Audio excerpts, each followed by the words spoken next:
Coming in at number 5 we have Neckkreuz. There are many different stories about Neckkreuz. Some say he is a demon, others say he is a dark elf. The word Neckt in German means servant. He is a servant to St. Nicholas at Christmas time. There is a story told to the children of Germany how he became the servant of Father Christmas. One night St. Nicholas was traveling across Germany and needed to rest for the night. He found a little inn tucked away in a forest. When he entered the inn he noticed that something didn't seem right. He had stumbled onto a crime that had just happened at the inn earlier that night. Ruprecht was the innkeeper. He had taken the lives of his 3 sons. He had then put their bodies into the pickling barrel. St. Nicholas, due to his great power, was able to bring the boys back to life. He took Ruprecht to punish him for his actions. It is said he cursed him with immortality. That way he could forever suffer as his servant to repay his crimes. Neckkreuz is a wild-looking man with a great bushy beard, dressed in a hooded brown cloak. He is always seen carrying a large stick and a bag at his waist. It is said he has bells attached to his cloak so you can hear him coming. Children in Germany are taught that Christkind brought gifts on Christmas Eve, while St. Nicholas brings treats on December 5th.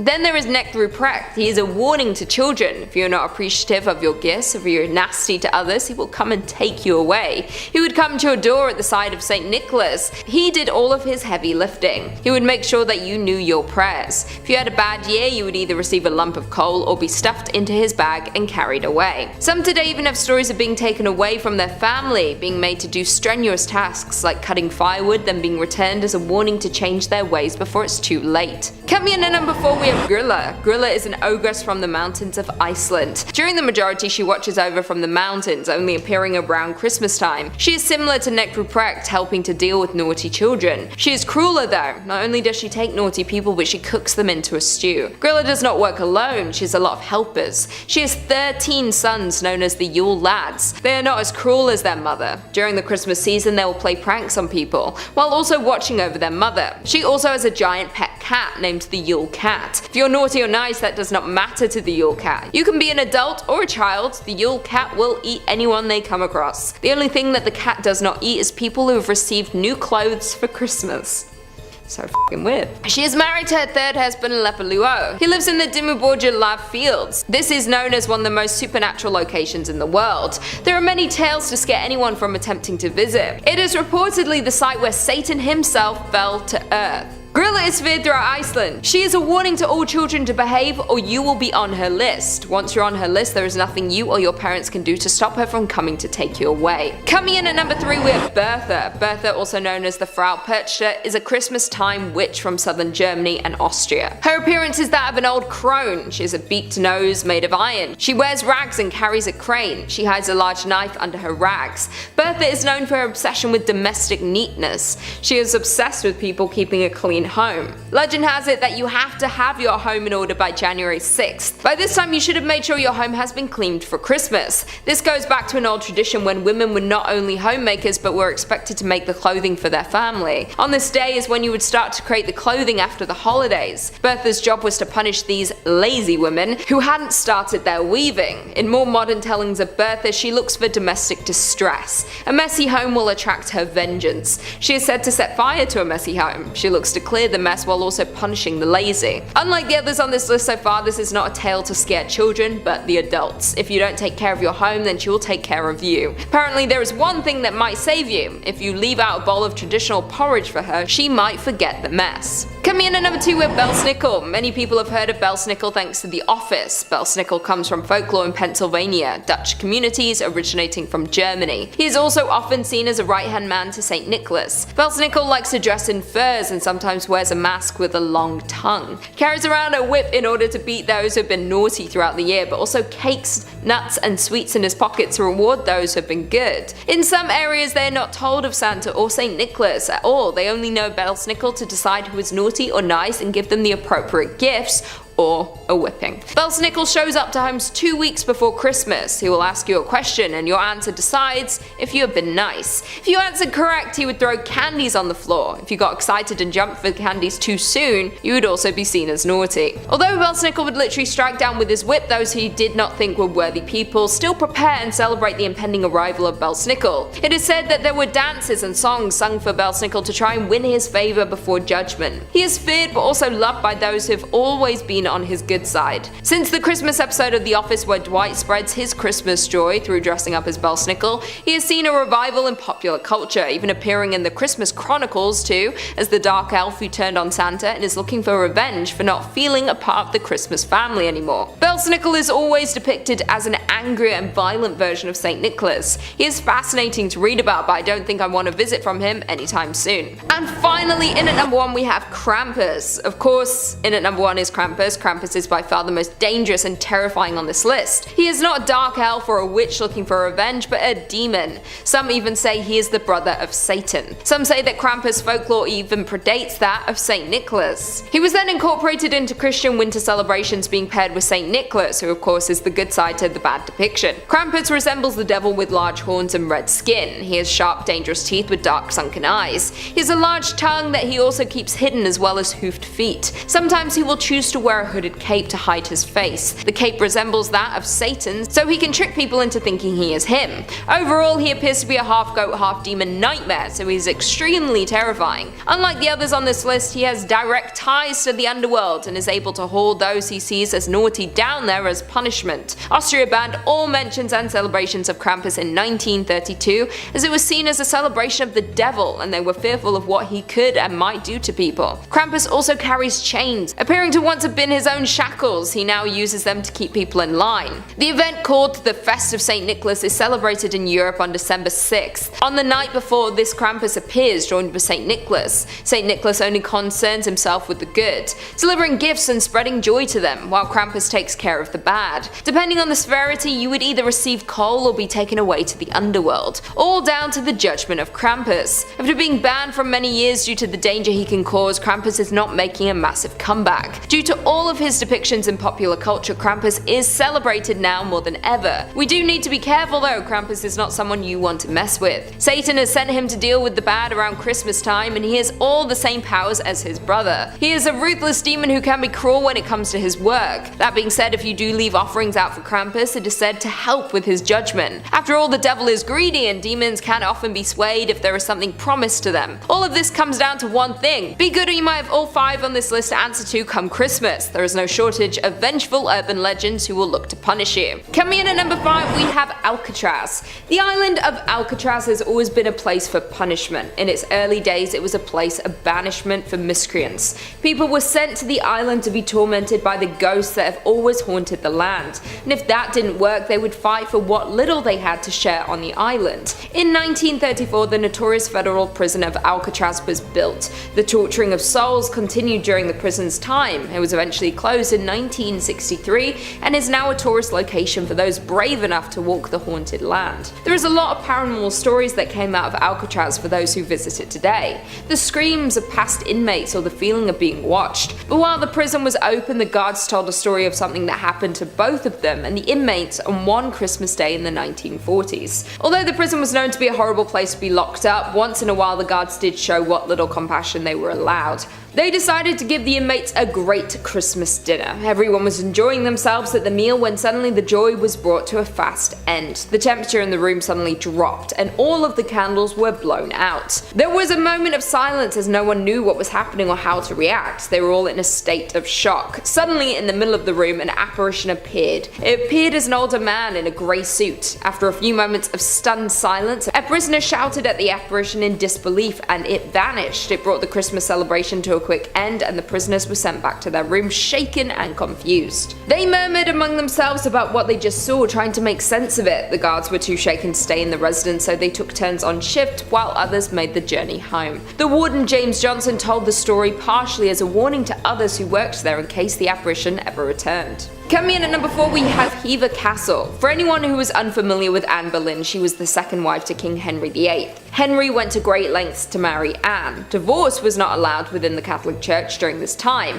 Henry decided to end ties to the Catholic Church and create the Church of England, just so that he could have a divorce from his first wife, Catherine of Aragon. Henry was determined to get a male heir to his throne and famously went through 6 wives to achieve this. He got his divorce and married Anne Boleyn. She gave him a daughter. She did give birth to a male heir, but unfortunately he did not make it. After this he grew bored of her and had her tried with adultery.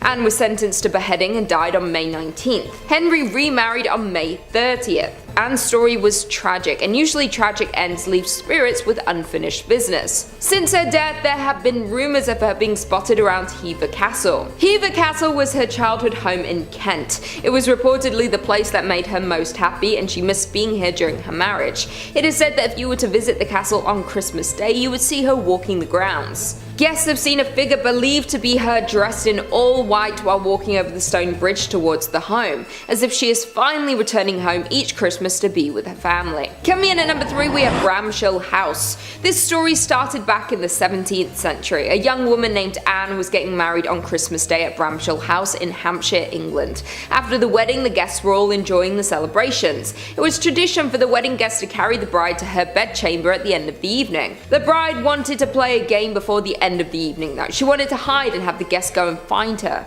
She was given a 10-minute start. The guests looked high and low everywhere they could, but they could not find her. The guests started talking that she had fled, leaving her new husband, Lord Lovell, behind. He was distraught and didn't believe that his love would ever leave him like this. He never stopped looking for her. He looked for her for years. She never showed up. On one day, 50 years after her disappearance, he was spending some time at Bramshell House. Mourning his lost love, he was looking around the attic, drawn to it for some reason. He was knocking on the wood when he found a secret hidden door. Inside, he found an old wood chest. He pried the heavy door open, which appeared to be stuck. When he did manage to open the chest, he found the remains of his love, still in her wedding dress, clutching her flowers. There were scratches covering the inside of the lid. It seemed that she thought she had found the perfect hiding spot and climbed inside. The lid closed and locked on her, leaving her trapped forever. It seems she gave her escape a desperate attempt. As he found her, he broke down. He was distraught, looking for her for the past 50 years, but finding she had met such a tragic end didn't make him feel better.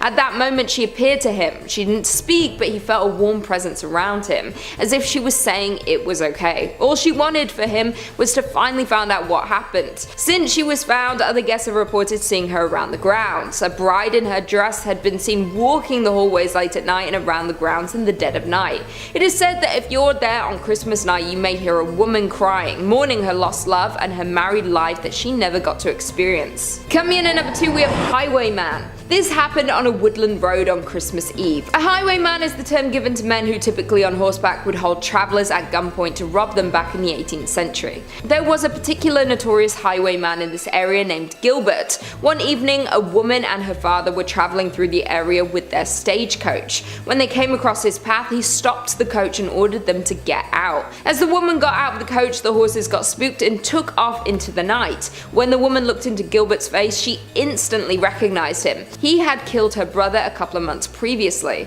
Without hesitation, she pulled a concealed knife from under her cape. She threw the dagger into his stomach and fled. When the horse got under control, the dad returned to rescue his daughter. They found Gilbert on the side of the road. He had already passed from his wounds. They couldn't find the daughter though. The local village began to look for the daughter all through the woods. When they finally found her, she had been driven mad. They brought her home and never recovered from the experience. Something in her had snapped in those woods. From that day, everyone avoided them. It is believed that the land is now cursed and the woods are haunted. It's said that if you were to wander into the woods on Christmas Eve, you will see the ghostly scene repeat itself at the same time it did that evening. Gilbert was buried not far from where he passed, and it's believed his spirit is angry from what happened. Be careful not to stumble upon his cursed land. And finally, in at number 1, we have Christmas Day. This is a disturbing story of one man in California and his horrific act at Christmas. The story started when the man and his wife had an argument on Christmas Eve. The wife was pushed. She knocked her head on the toilet and passed away. The man carried her to bed to sleep even though she was no longer with them. The story is told by their eldest child, who was 17 at the time and witnessed everything. The man then went on to prepare the presents under the tree for the children the next morning. The next morning, when they came down to celebrate Christmas, the mother was sat propped up on the sofa. One of the daughters told the police, "I remember trying to touch my mum and she was just rock hard, cold, and I said, 'Mummy,' and she didn't respond." He finally called the police after the children had opened the presents. The man was sentenced to jail. A few years later, a new family moved into the home and it was coming up to Christmas time. On Christmas Eve, when the children had gone to bed, the parents were preparing for the morning. They suddenly felt the air in the home go cold. They heard cries from upstairs and went to see if it was one of the children. They realized the children were still sound asleep in their bed. The tap started running, so they followed the sound and turned it off. Already scared about what was happening, they were unsure what to do. The mother looked in the mirror and saw a woman staring back at her. The woman mouthed, help. At this point, the woman screamed in terror and ran out of the bathroom. The husband went to look but didn't see the same apparition. The couple were shaken. After this, nothing else happened over Christmas. After looking into it, they found out the tragic events that occurred in the home. In California, you only need to disclose a death in the home if you specifically ask. They didn't ask and therefore had no clue about any of this until it happened. She was shocked to see the picture of the woman who had died that was exactly who she had seen in the mirror that Christmas Eve. Number 5 on this list is hitting the elf. As far as the story with the elf on the shelf goes, if a child is to touch the elf on a shelf, then all of its magical abilities will leave, and the only way you can bring it back is to sprinkle cinnamon around it and leave it overnight. If you do that, then its magical abilities will return, and it will continue reporting to Santa Claus. However, there's a legend that if instead of touching the elf, you hit it or abuse it in some way, rather than lose its magical ability, you turn the elf into a force of evil. Similar to the legend of Krampus, where he will punish you for being bad, this elf will do something similar if you abuse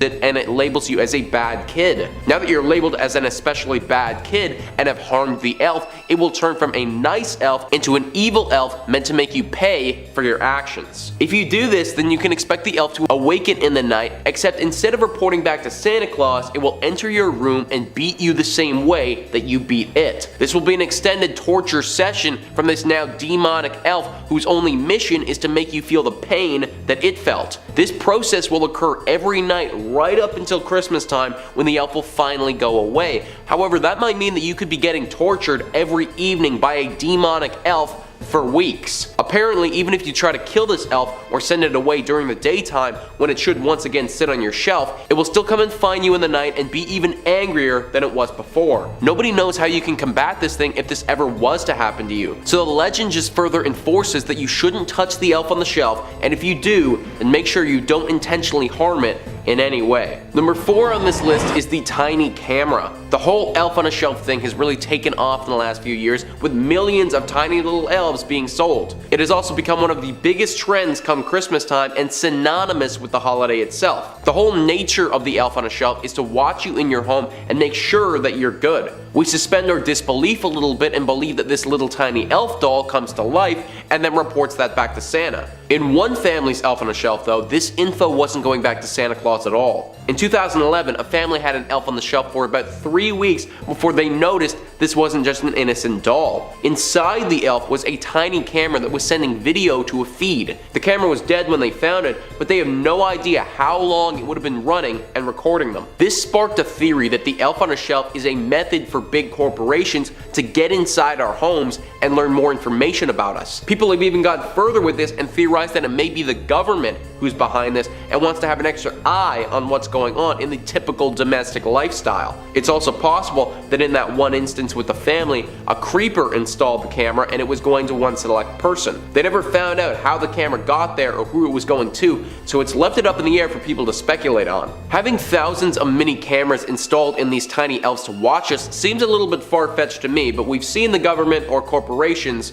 do crazier things before. Number 3 on this list is Mormo. Mormo is the name given to one very particular elf on the shelf who is quite unlike the rest of them. Legend says that there is one elf that tries to impersonate an elf on the shelf and break into your home. This creature is a demon though, whose only intentions are to kill. This legend started due to a brutal murder which took place a few years back. A wife and a husband had both been killed in a way that the police had an extremely hard time understanding. When the authorities got to the home and discovered the crime scene, there was blood everywhere and the couple was both lying in the middle of their living room. There was no signs of forced entry and nothing was taken though. The authorities thought that it might be a murder-suicide, however the manner of their death indicated that a third party was involved. One thing that stood out to the police was the blood-spattered elf on a shelf positioned on the mantelpiece in full view of whatever it was that took place. The police were never able to determine the true cause of death, but this story sparked the legend of Mormo, the demon elf on the shelf. Now people believe that every time you get an elf on the shelf, you are simply rolling the dice and could end up with Mormo. If you do, then it's very possible that you and your family will die in a tragic and unexplained way before Christmas time. I'm not sure how much validity this has to it, kind of seems like somebody really ran with the story on this one, but having a devilish killer elf on the shelf like Chucky